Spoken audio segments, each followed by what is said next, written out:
안녕하세요. 내가 하고 싶은 이야기는 횡설수설, 영화로 역사를 배우는 좌좀들과 찌라시로 역사를 배우는 우좀들입니다.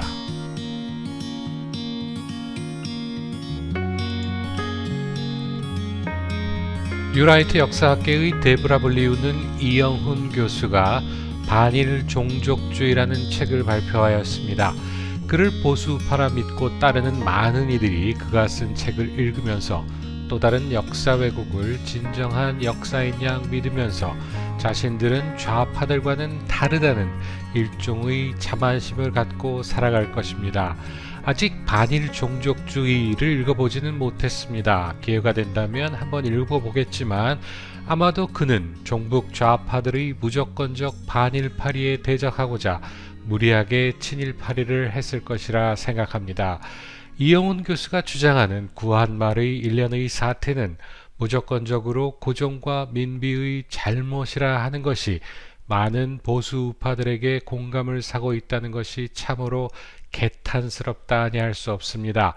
고종 이전부터 어쩌면 연산군을 몰아내고 왕좌에 오른 중종부터 조선이라는 나라는 국왕이라는 허수아비를 세워놓고 사대부들이 좌지우지하던 그런 나라라는 것이 타당할진데 이영훈 등은 허울만 왕정국가였다는 이유로 모든 것을 고종과 민비의 잘못이고 대신들은 그저 왕명에 절대 복종했던 그런 충신들인 양 미화를 시키고 있는 것에 동조하여서 고종과 민비에게 쌍욕을 퍼부으면서 저주를 해대는 보수우파들은 진정 제정신인지 묻고 싶습니다.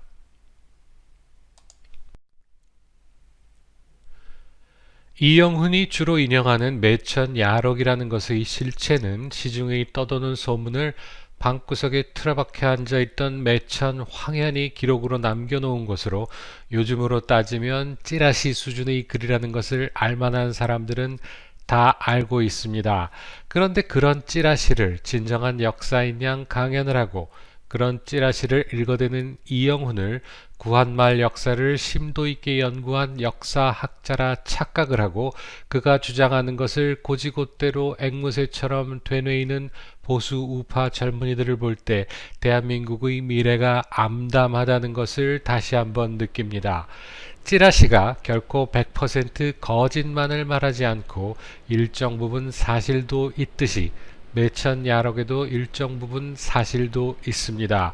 하지만 역사학계에서는 그런 풍문을 적어 나왔을 뿐 검증이 불가능한 사안에 대하여 역사적 사실로 인정하지 못한다는 것이 역자학사로서의 당연한 결론이라 할 것입니다. 그런데 불행하게도 대한민국 역사학계가 좌편향이 되어 있기 때문에 좌파가 주류를 이루고 있는 역사학계와 다른 역사적 서술을 한다는 이유로 이영훈 교수의 엉터리 역사인식이 보수 우파들이 알아야 할 역사라 착각에 빠져서 맹신한다면 좌파들이 한심한 역사인식을 탓하는 우파들이 또 다른 한심한 역사인식이 되고 마는 것입니다. 을사보호조약을 체결하는 데 앞장섰던 이들을 우리는 을사오적이라 불러왔습니다. 그런데 이영훈 교수는 을사오적은 단지 고종의 대리인이었을 뿐 책임이 없다고 주장합니다. 진정 그런 이영훈 교수의 논리가 맞는 것일까요? 이영훈이 주장하는 것은 고종이 자신과 왕족들의 미래만을 보장받고 대한제국을 일본에 팔아넘겼다고 주장합니다. 그것이 타당한 주장일까요? 여러 기록에 따르면 고종은 일본의 조선 병합을 막기 위하여 여러 방면으로 노력을 기울였습니다. 그 대표적인 것이 이준 열사입니다. 해의의 밀사로 파견하여서 일본의 조선 침탈 불법성을 알리고자 했었으나 결국 실패로 돌아간 사건이었습니다. 1905년에 체결된 을사보호조약이 고종의 뜻에 따라 을사오적들이 체결한 조약이었다면 왜 고종은 1907년 을사보호조약의 무효를 외치고자 이준을 해외에 파견을 했을까요? 그런데 이영훈류의 학자들은 고종을 비하하기 위하여 고종이 행하였던 모든 반일 행적을 그저 좀 더 좋은 조건으로 조선을 팔아먹기 위한 상술이라 매도하기도 합니다. 아무튼 일본은 1907년 헤이그 밀사 파견에 대한 책임으로 순종에게 왕위를 강요하여 고종은 물러나게 됩니다. 만일 이영훈 등이 주장하듯 을사보호조약이 고종의 뜻이었다면 고종은 왜 뒤늦게 그것에 반발을 하고 또한 일본은 고종을 몰아내야만 했을까요? 이영훈이 주장하듯 조선은 왕정국가로 국왕이 모든 권력을 쥐고 있었다고 한다면 한일 합방이 있었던 해에는 순종이 임금이었으니 순종이 조선을 팔아먹었다고 해야 하는 것이지 왜 고종이 팔아먹었다고 할까요? 과거 공산주의 운동을 하다가 전향했다고 하는 이영훈 같은 뉴라이트의 기본적인 역사 인식은 결코 보수 우파적일 수가 없습니다. 자신들이 목표를 이루고자 역사를 왜곡하거나 비하하거나 미화하는 것을 아주 당연시하는 것은 종북 좌파들이나 뉴라이트나 마찬가지입니다. 종북 좌파들이 반일을 위하여 일본에 의하여 살해당한 민비를 과도하게 미화한 것에 대한 반동으로 뉴라이트들은 민비를 까내려야만 했고 그의 남편이던 고종 또한 도매금으로 매도할 수밖에 없었을 것입니다. 젊은 시절 공산주의 운동을 하던 시절에는 대한민국의 역사를 비하하면서 이승만과 박정희를 비난해댔던 이들이 어느 날 갑자기 뉴라이트라는 가면을 쓰고 이승만, 박정희를 더 이상 비하할 수 없자 고종과 민비를 비하하면서 대한민국의 역사를 수치스러운 역사로 만들어버리고 있습니다. 보수파를 대표하는 지식인들 대다수가 이영훈식의 뉴라이트 역사관을 갖고 있다는 것이 지금 대한민국에는 진정한 보수파가 없다는 반증일 것입니다. 보수파라면 기본적으로 조국에 대한 사랑이 있어야만 합니다. 잘났건 못났건 나의 조국에 대한 사랑이 있어야 하는 것이 진정한 보수파일 것입니다. 망국의 임금 고종을 비하하기보다는 측은하게 여겨야 하는 것이 진정한 보수파 국민들이 가져야 할 역사 인식이라 하겠습니다. 1970년대에 세계 최빈국 대열에 서 있었던 대한민국도 사랑하여야 하고 2000년대에 선진 경제대국으로 성장하던 대한민국도 사랑하여야만 하며 2019년 지금 종북 좌파들에게 휘둘리며 망해가는 대한민국도 사랑하여야 하는 것이 진정한 보수 우파라 할 것입니다. 민비라고 하는 일본 낭인의 칼에 목숨을 빼앗긴 비운의 여인을 매천야록에 나오는 증명될 수 없는 헛소문으로 희대의 악녀로 몰아서 갈기갈기 찢어발기는 이들을 진정 보수 우파라 할 수 있을까요? 박근혜 대통령을 탄핵하기 위하여 모든 신문과 방송에 도배되었던 거짓 뉴스들 중에서 하나라도 진짜로 확인된 사실이 있었던가요? 그런데도 대한민국은 박근혜 대통령을 탄핵해버렸습니다. 그리고 그 탄핵 난동에 소위 말하는 보수우파 국민들 대다수가 찬성을 하고 나섰던 것이 불과 3년 전의 일입니다. 현재 보수우파들이 여론을 이끌어가는 세력들은 대부분 뉴라이트거나 사이비 보수우파들이라는 것이 탄핵 무효를 외치고 있는 우리 공화당에는 가장 큰 걸림돌이라 하겠습니다. 무려 3년이라는 세월이 흘렀음에도 아직도 최순실이 무슨 잘못을 했다고 생각하고 있는 보수우파라 주장하는 사이비들이 방송에서 보수우파 통합을 외치고 있습니다. 광우병이나 세월호에 미쳐서 날뛰던 좌좀들과 조금은 다리라 생각했던 자칭 보수 우파라는 것들도 결국 좌좀들과 동급이라는 그런 참담한 결론에 도달한 것에 가슴이 아픕니다. 보수우파의 탈을 쓰고 보수우파 정부를 끌어내린 것들을 보수우파라면서 계속적으로 지지하자고 외쳐대는 것들은 뭐 자신들이 밥줄이니 그런다 하더라도 그것에 속아 넘어가서 자한당으로 뭉쳐야 한다면서 태극기를 흔들어대는 이들은 진정 보수 우파일까요? 정규제처럼 대놓고 탄핵무효나 외치고 있는 한심한 우리 공화당이라 매도하는 이들이 있는 반면에 백모처럼 자한당과 공화당을 모두를 기석정당이라 싸잡아 비난해대면서 시민운동을 주장하는 이들도 있습니다. 아무튼 이들의 공통된 목표는 우리 공화당이 커나가는 것을 막고자 하는 것이라 할 수 있습니다.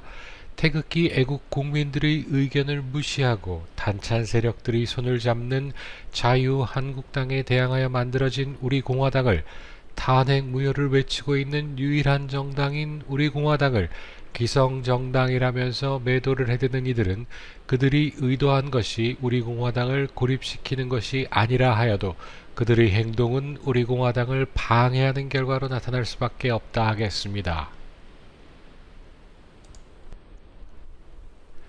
탄핵은 잘못된 것이라고 주장하면서도 잘못된 탄핵을 바로잡고자 하는 평범한 국민들의 열망으로 이루어진 우리 공화당을 멀쩡한 대통령을 사기 탄핵하고 정권을 종북 좌파들에게 헌납한 자유한국당과 동급으로 매도하고 있는 이들은 다시 한번 자신들의 그 우매함을 되돌아보아야만 할 것입니다.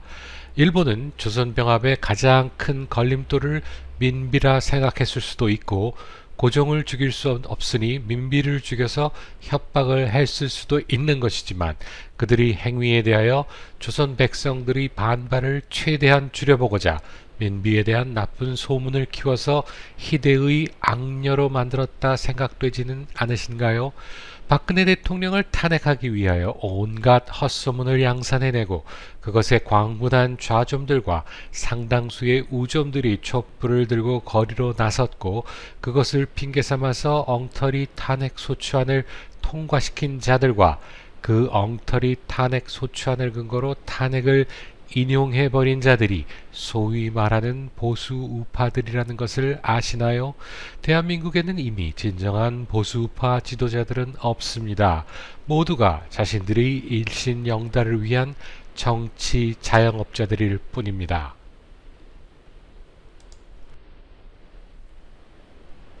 하지만 불행 중 다행으로 우리 공화당이 만들어지고 유지되고 있다는 것이 대한민국의 유일한 희망이라 할 것입니다. 이제 우리 공화당과 태극기 애국 국민들은 자유한국당에 빌붙어서 알량한 정치 생명 연장을 위하여 눈치나 살피고 있는 정치 자영업자 영입은 이제 멈추어야만 할 것입니다. 물론 맨발로 기어와서 과거의 잘못을 빌면서 용서를 구하는 이들은 선별하여서 받아주어야만 하겠지만, 원내 교섭단체 숫자를 채우기 위한 막무가내 영입 노력은 헛수고라 보여집니다. 현재 보수우파라 주장하는 모든 이들이 통합보다는 아무리 소수라도 진정한 보수우파의 가치를 인식하는 이들만으로 똘똘 뭉치는 것이 어쩌면 대한민국의 미래를 위하여서는 더 올바른 선택이 아닐까 생각해 봅니다. 보수우파의 대표 박정희 대통령은 헐벗고 굶주린 나라의 국민들에게 하면 된다라는 신념을 교육시켜서 세계경제 10대 대국으로 만드는 기틀을 이루었는데, 종북 좌파들과 사이비 보수우파들은 눈부시게 성장한 자랑스런 대한민국을 이게 나라냐, 노력하면 뭐하나, 돈도 백도 없는데 라는 패배주의를 국민들에게 세뇌시켜서 대한민국의 성장 동력을 무너뜨려버리고 말았습니다.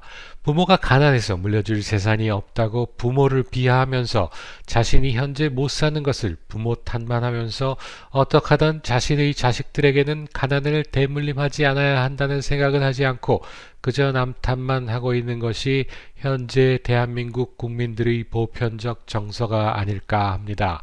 조선이 비록 세계 열강들과 비교하여 못난 나라였다고 조선을 비하하면서 차라리 해방이 되지 않았었으면 좋았을 것이라거나 미국의 한 주로 편입이 되었으면 좋겠다고 생각하는 이들이 있다면 대부분 뉴라이트나 종북 좌파들에게 세뇌된 이들이라 할 것입니다. 조국을 사랑하는 보수 우파들이라면 잘났던 못났던 너희 부모가 가난하니 부잣집으로 입양을 갔으면 좋겠다 생각하지는 않을 것입니다. 자신이 진정한 보수우파라면 내 부모가 비록 못나서 나에게 남겨준 재산은 없더라도 나는 나의 자녀들에게 무엇인가 남겨주고자 애를 쓸 것입니다. 지난 반세기 이상 국민들을 세뇌시켜왔던 종북 좌파들과 뉴라이트들의 삐뚤어진 역사관을 바로잡지 않는 한 대한민국의 미래는 결코 희망적이지 않을 것입니다.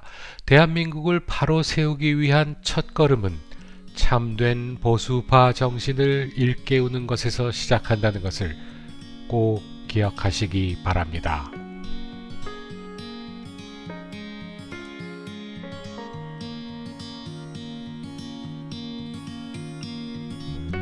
내가 하고 싶은 이야기는 영화로 역사를 배우는 좌좀들과 찌라시로 역사를 배우는 우좀들은 여기서 마치겠습니다.